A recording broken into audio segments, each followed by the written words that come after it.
Encore une terrible journée où je laisse tout le travail à mes subordonnés. Ce serait dommage si quelqu'un vienne gâcher cette diabolique journée.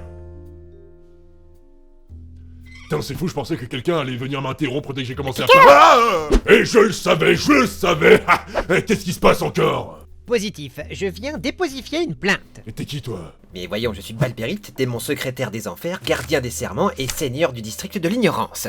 Ok, qu'est-ce que tu veux? Un petit oiseau m'a dit qu'il y allait avoir des élections pour déterminer qui sera les prochains dirigeants des différents districts infernaux. C'est une boutade, n'est-ce pas? Une galéjade? Une plaisanterie, j'espère. Non, c'est vrai. Quoi? Mais comment cela se fait? Bah depuis que les Champs-Élysées se sont mélangés avec le Tartare, maintenant il faut qu'il y ait autant de seigneurs anges que démons. Je sais, ça fait chier, mais c'est comme ça. Et du coup, on va laisser la populace avoir l'impression de décider des trucs en votant pour leur prochain seigneur. Un peu comme pour les municipales du monde des vivants, tu vois. Je vois, mais comment cela fonctionnera donc-t-il, si je puis me permettre? J'ai rien de mieux à faire, alors laisse-moi t'expliquer. Qu'est-ce que donc un ou une mère? Qu'est-ce que ces gens ils font de leur journée? Et comment qu'ils arrivent à leur poste? Commençons par ce dernier point. Si vous avez déjà vu ma vidéo sur les systèmes de vote en France que j'ai sorti il y a quelques temps, c'est pas du tout la même chose, parce que dans cette vidéo-là, on parlait des élections présidentielles. Et ouais, je sais, c'était très utile comme on a. En effet, là où le vote pour où le président de la République se fait par un vote direct, les maires se font élire par un vote indirect. Lorsque vous allez voter au municipal, vous ne votez pas pour un maire. Bah on vote pour quoi alors? Pour rien? Pour le fun? Attends, la ferme. Vous votez pour élire les membres des conseils municipaux et les conseillers communautaires qui, eux, éliront le maire pour 6 ans. Pourquoi eux et pourquoi pas vous? Mais parce que eux, ils sont vachement mieux que vous, évidemment, je veux dire, regardez-vous, franchement. Le nombre de conseillers municipaux à élire varie selon la population de la commune.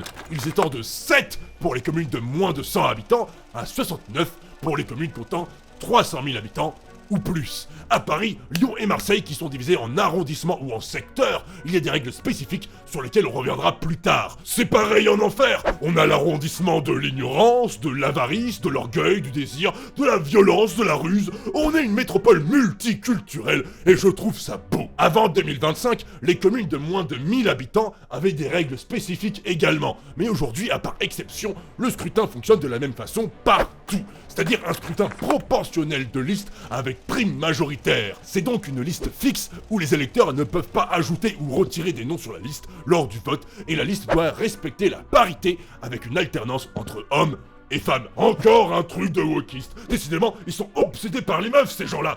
C'est pas comme si c'était genre 50% et quelques de la population. Aimer les femmes à ce point-là, c'est un peu gay au bout d'un moment. Quoi? Calmez-vous, patron! Ouais, bon, pardon. À noter que ce vote n'a pas seulement de conséquences que pour choisir un maire. Cela a des conséquences également pour la composition du Sénat, puisque les sénateurs sont élus non pas par n'importe quel citoyen, mais par ce qu'on appelle des grands électeurs. Désolé, il faut faire au moins 7 tailles pour pouvoir élire les sénateurs. Ces grands électeurs sont composés à 95% des délégués des conseils municipaux. Donc les élections municipales peuvent avoir une grande influence dans la composition du Sénat. La moitié des sièges du conseil municipal est automatiquement attribuée au parti du candidat arrivé en tête au second tour ou directement au premier tour s'il a eu la majorité absolue, c'est-à-dire plus de 50% des voix. Le reste des sièges est reparti proportionnellement entre les listes ayant recueilli plus de 5% des voix exprimées. Seules les listes ayant recueilli au moins 10% des suffrages peuvent se maintenir. Pour cela, ces listes peuvent entre guillemets fusionner avec celles qui ont recueilli moins de 5% des voix. Les votes blancs ne comptent pas dans le calcul. Oh, ben voilà, vous voyez bien que ça existe, le racisme anti-vote blanc, c'est terrible. Ouais, c'est ça, c'est bien. Oh, regarde là-bas une femme avec des poils sous les aisselles. Ah non, mes yeux, oh, c'est horrible, oh, je meurs, oh. Bon, qu'est-ce que je disais? Ah ouais. Le maire est désigné lors du premier conseil municipal qui se réunit obligatoirement entre le vendredi et le dimanche, suivant le dernier tour du scrutin. Il est élu à la majorité absolue aux 2 premiers tours, puis à la majorité relative s'il faut faire un 3e tour. Et comment cela se passe-t-il donc si un 4e tour doit avoir lieu? C'est pas possible, parce qu'un vote à la majorité relative, ça veut dire qu'on prend celui qui a le plus de voix, même s'il n'y a pas la majorité. Par exemple, s'il y a juste 3 personnes qui ont voté pour toi, mais que 10 autres candidats n'ont eu qu'une voix ou 2 chacun, c'est toi qui gagne. Ah oui, j'apprécie la gagnance. Et moi donc, frérot. Du coup, voilà, c'est à peu près comme ça que ça marche pour tout le monde, sauf pour les gens à Paris, Lyon et Marseille, parce que ces gens font jamais rien comme tout le monde. Oh, peu cher. 300 Mistral, Tour Eiffel et port de Notre-Dame. Qu'est-ce que tu fous, Gary? Je représente Paris, Lyon et Marseille. Et y avait quoi de lyonnais là-dedans? Je sais pas, de Traboul? Mais voyons, Gary, comment tu parles? T'as pas honte? Quoi? Mais t'es putain de vulgaire, Gary! Y a des jeunes qui regardent l'émission! Fais gaffe à ton langage, merde! Ok, oh là là. Et ils font tellement rien comme tout le monde que les règles les concernant viennent de changer.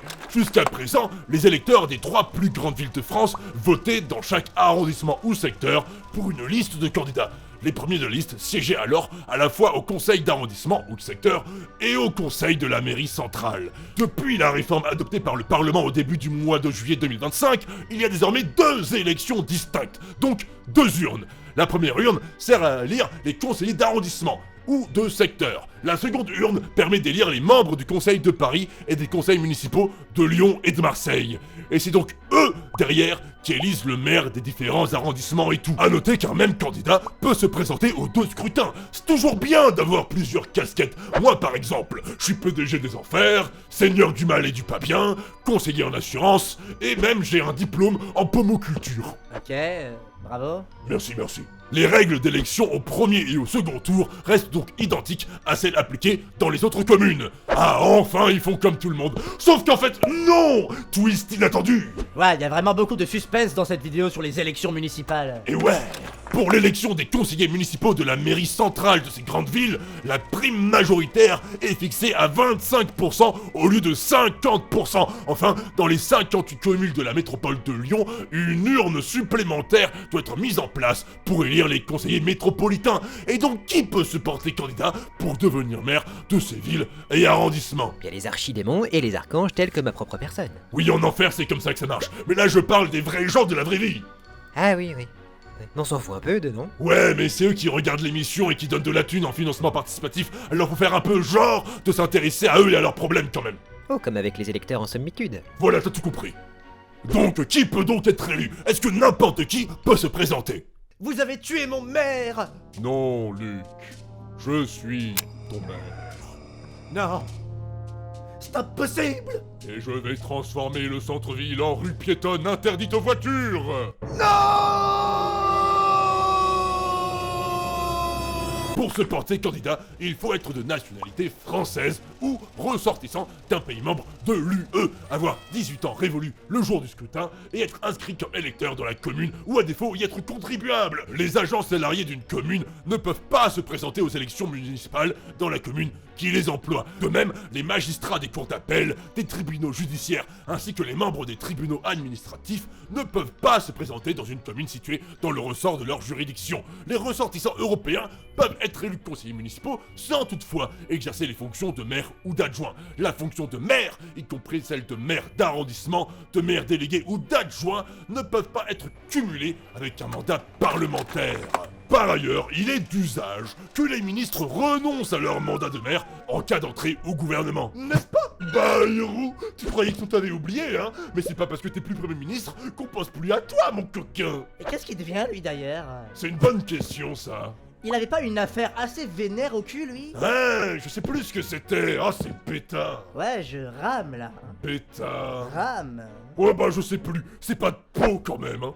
Dans tous les cas, on parle plus trop de ça en ce moment. Oh, tu sais, Gary, les scandales d'État ne vivent dans nos esprits que jusqu'au prochain. Si on devait tous les retenir, on serait pas couchés. Oui, et personne n'en a cure. Hein? Enfin, je veux dire, tout le monde s'en fout. Ah oui, d'accord. Du coup, voilà, on sait comment on élit un maire et qui peut devenir un maire. Mais finalement, qu'est-ce que fait un maire? Eh bien, un maire, c'est un peu comme Avatar. Le truc avec les schtroumpfs géants qui font de l'appropriation culturelle? Non, le Avatar bien. Ah, ouf.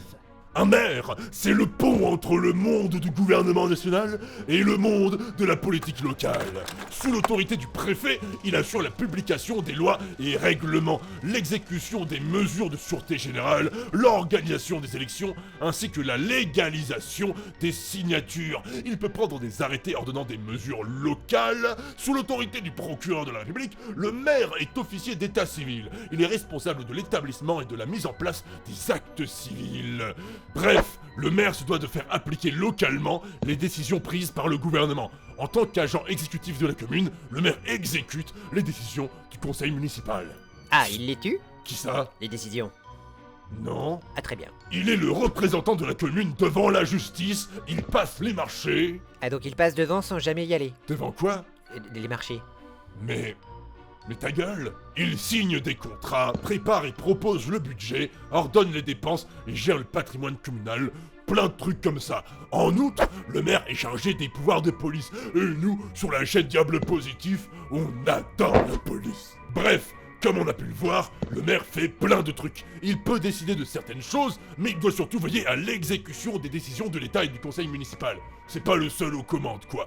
De plus, beaucoup de ces décisions se prennent de plus en plus à l'échelle intercommunale, comme les PLU, les plans locaux d'urbanisme, qui sont de plus en plus des PLUI, c'est-à-dire la même chose, mais avec intercommunal derrière. Cependant, les maires peuvent toujours fournir des exonérations d'impôts à certaines entreprises ou d'autres soutiens dans le genre. Oui, bah c'est bien joli tout ça, mais quelle est la rémunérisation d'un maire?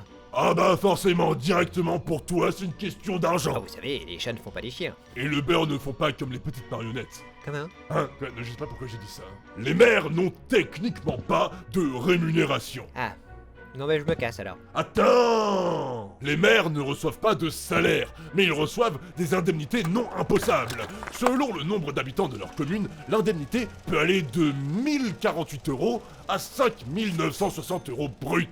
Et ça, c'est sans compter des petits bonus potentiels. Comme vous le savez, chaque maire a une enveloppe de 990 € par mois et chaque maire peut dépenser comme il veut.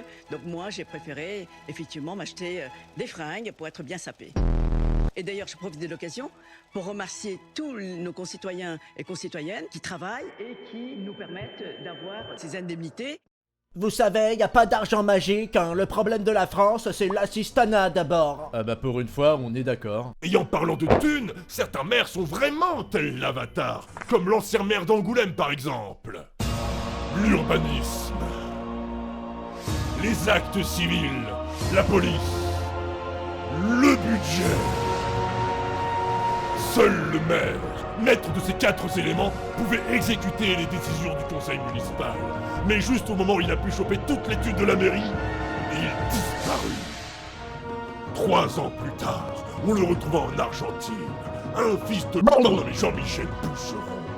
Et même si sa maîtrise des magouilles est exceptionnelle, il a dû plonger 4 ans de prison. Mais je suis certain que Jean-Mi s'est bien foutu de la gueule de tout le monde. Après, on va pas faire toutes les magouilles des différents maires qu'il y a pu d'avoir, sinon on sera encore là l'année prochaine. Juste, on peut se poser la question si tout ça c'est un bon système démocratique.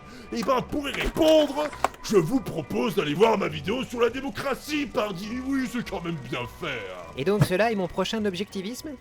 Me faire élire par des conseilleurs municipaux infernaux en faisant croire aux gens que je ne m'intéresse pas à leurs problèmes? C'est ça. Et comment dois-je m'y prendre, voyons? Je sais pas, moi, fais campagne, va sur Caron News, accuse tes adversaires d'antisémitisme ou d'un truc du genre, j'en sais rien, je vais pas tout faire à ta place non plus. Très bien, je vous remercie Sion pour vos diaboliques conseils. Sous ma coupe, le district de l'ignorance a de beaux jours devant lui. Ouais, ça j'en doute pas, allez, salut. À la revoiritude. Vous pensez qu'il a ses chances? Eh ben, il a passé tout l'épisode à raconter n'importe quoi. Du coup, oui, il a ses chances. Ah oui, complètement, oui. Sur ce, je vous remercie d'avoir suivi cet épisode sur les municipales, en espérant vous revoir bientôt, plus nombreux et nombreux, sous de plus mauvaises augures. Et n'oubliez pas que l'enfer est pavé de bonnes intentions.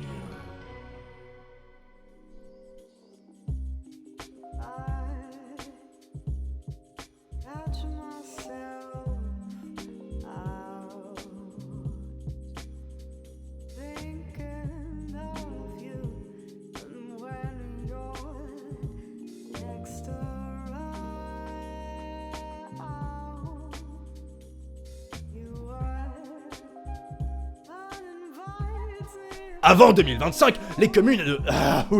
Avant 2025, les communes de moins de 1000 habitants avaient des règles spécifiques également. Mais aujourd'hui, à part exception, le scrutin fonctionne de la même façon, badabadou. Encore un truc de wokistes, c'est sûr. Les wokistes, ils aiment trop les femmes. Moi, je trouve ça bizarre, hein. Qui c'est qui aime les femmes, en fait? Y'a que les wokistes, hein, par ça, j'ai fait...